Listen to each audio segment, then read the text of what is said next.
Welcome to the latest Wax Ecstatic Pack Break. I'm your host, Matt Sammon, and look at these beauties. You used to be able to find these in the 3 for $1 bin, but of course with 90s nostalgia heating up, as well as speculation in the baseball card industry. Yes, even 89 Donruss.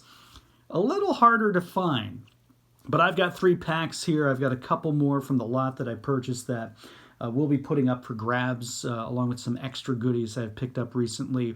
That will be available soon, but let's talk 89 Donruss. That is the main topic of our program this upcoming Friday, June the 4th. They'll be dropping at noon Eastern via Audio Boom and wherever you listen to your podcast.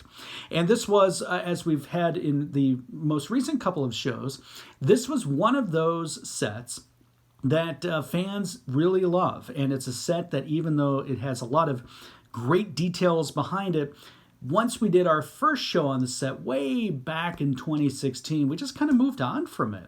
And by popular demand, and by very popular demand, when we were looking back at the junk wax sets, fans said, give me some 89 Donruss. So we will. So let's open up these 3 packs of 89 Donruss with your... Look at that, right there on the back. A Craig Biggio rookie. Bingo. It's got a little wax stain on it, but what do you want from 1989? With your Warren Spahn puzzle pieces, and this is one of those puzzles I actually did complete.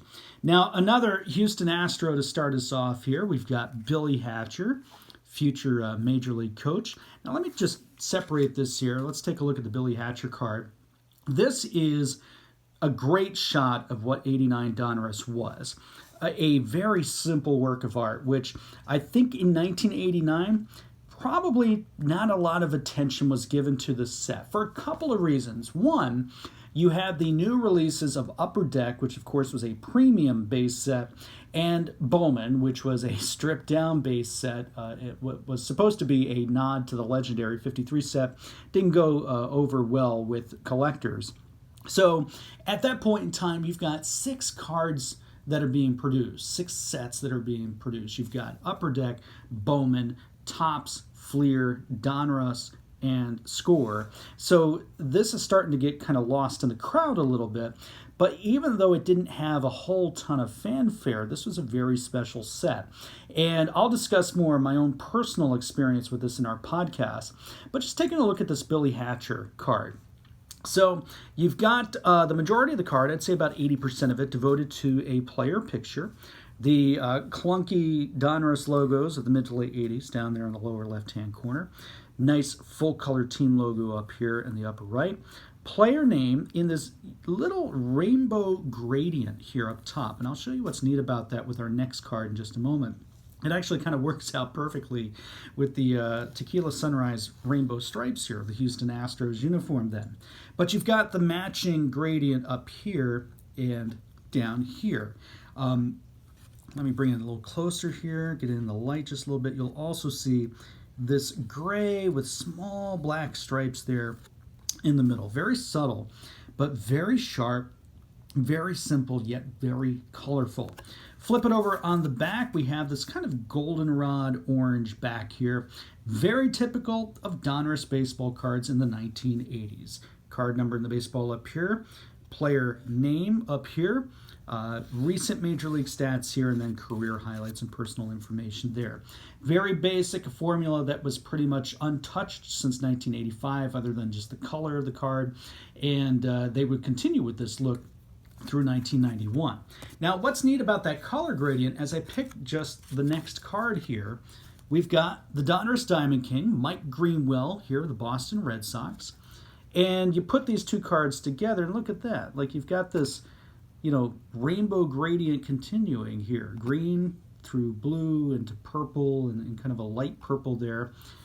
And then the next card, Tim Jones, you've got the purple leading into red, which would then lead into this reddish orange. It's a pretty neat work of art there and graphics. So let me pull the rest of the pack here. So again, in the order, Billy Hatcher leading off, our Mike Greenwell Donruss Diamond King, Tim Jones of the St. Louis Cardinals, Jerry Don Gleaton, That's a great name from the 80s there.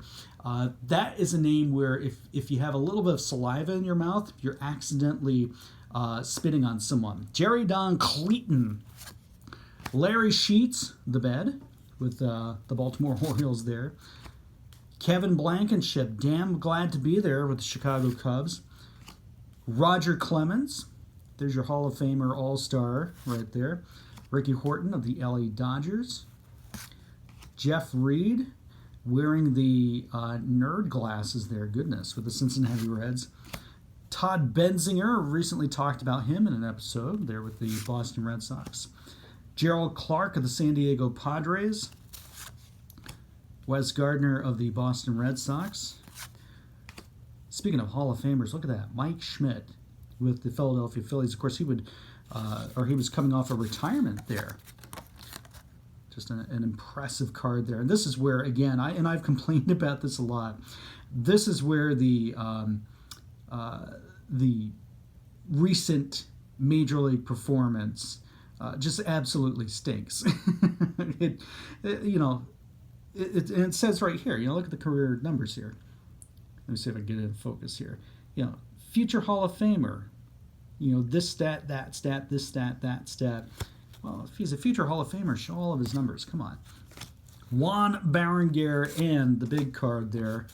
Again, slight wax stain on the back. Maybe if we're gentle, we can chisel some of it off. But one of the big cards from that set, the Craig Biggio rookie card. Great shot of him then as a catcher with the Houston Astros. And, of course, he would become a second baseman for much of his career.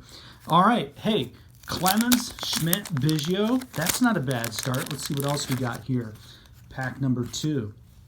The Big Cat. Andres Galarraga, the Diamond King there. B.J. Surhoff, who had a very lengthy career, then listed as a catcher, but also used third baseman, left fielder. He was all over the place.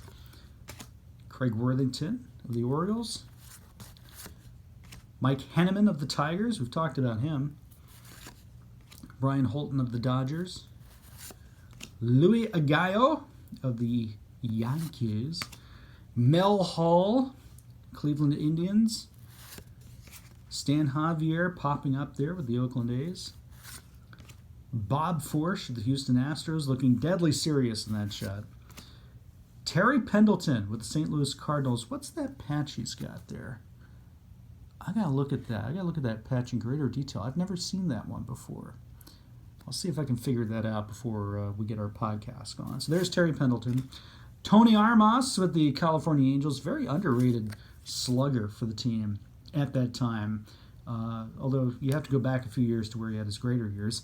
A young Mitch Williams, the wild thing, if he only knew what was in store for him, especially in Philadelphia a few years later. Glenn Braggs of the Milwaukee Brewers.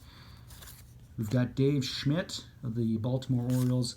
And another Hall of Famer there, near the twilight of his career, Freddie Lynn, then with the Detroit Tigers.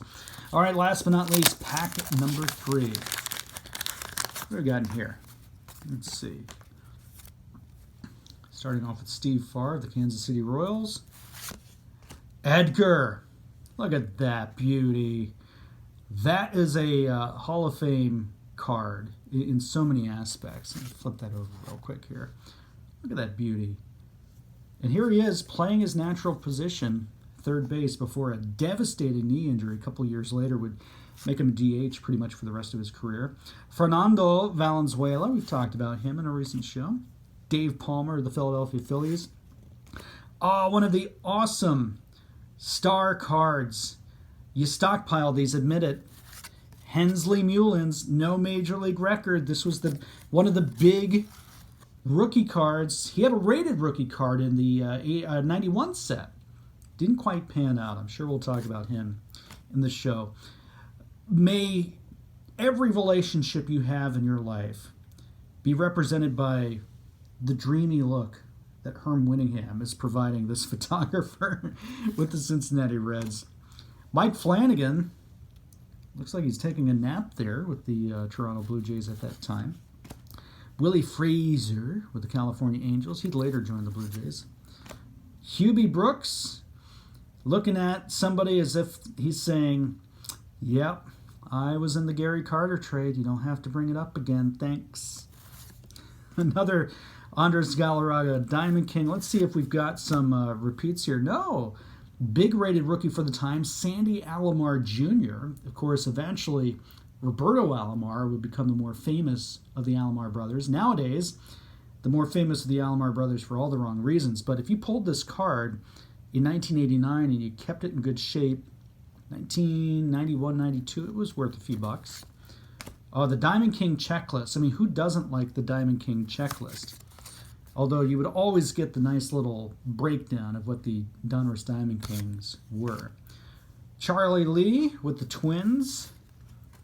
Ron Hasse, your backup catcher for the Oakland Athletics, and Dennis Cook of the San Francisco Giants. So there you go. Just a fun group of cards to pull, and I'll just kind of spread them all out here. So Craig Biggio. Who else do we get here? Mike Schmidt. Where was that? Clemens. Roger Clemens. Edgar Martinez. I mean, what a bunch of cards. That's a beauty. We'll talk about this great set. And even though it falls into the junk wax era, it is not junk. It is a beautiful set. And yes, it's going to cost you a few dollars more than it used to if you wanted to put it together. But a 660 card set featuring future Hall of Famers, young rookies, older veterans, some great Diamond Kings as well. You're going to have quite the time collecting this set. So we'll talk about that. That's, again, coming up this Friday, June 4th. Noon Eastern is when it drops via Audio Boom and wherever you listen to your Wax Ecstatic podcast. I'm your host, Matt Sammon. Thanks for watching this Wax Ecstatic Pack Break.